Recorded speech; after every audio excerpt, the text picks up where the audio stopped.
Hi Jeevan గారు. Hi అండి చెప్పు. ఫైనలీ దీవానా ద్వారా మా ముందుకు వస్తున్నారు. సో ఏ సినిమా చూసినా మీరే కనిపిస్తున్నారు అలాంటిది ఏం ఏంటంటే. లేదమ్మా, ఏ సినిమా చూసినా నేను కనబడట్లేదు. నేను నాకు వచ్చిన సినిమాలు మాత్రమే చేస్తున్నాను. Thank you so much. మళ్ళీ మళ్ళీ కలుద్దాం. అంటే మీ మీ లుక్ ఒకలా ఉంటుంది, మీకు వచ్చే క్యారెక్టర్ ఒకలా ఉంటుంది. మీరు ఎలాంటి క్యారెక్టర్ ని పిక్ చేసుకోవడానికి డైరెక్టర్ ఇష్టపడతారు? గారు చాలా మంచిగా రాస్తున్నారు. దాని కథ ప్రకారంగానే యాక్ట్ చేయడం జరుగుతుంది. అండ్ మేము మీ అందరిని మెప్పించడానికి ట్రై చేస్తున్నాను. మీరందరు లైక్ చేస్తే నన్ను ఎంకరేజ్ చేయండి, లేకపోతే మీ ఇష్టం. అంటే జీవన్ గారు అంటే ఒక విలన్ లుక్ అయినా కామెడీ లుక్ అయినా ఏ క్యారెక్టర్ ఇచ్చినా సరే అలా ఇమిడిపోతూ ఉంటారు.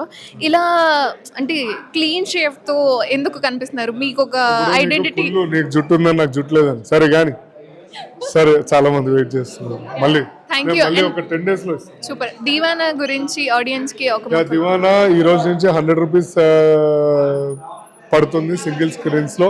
అందరూ చూడండి, ఎంకరేజ్ చేయండి. Okay, thank you so much.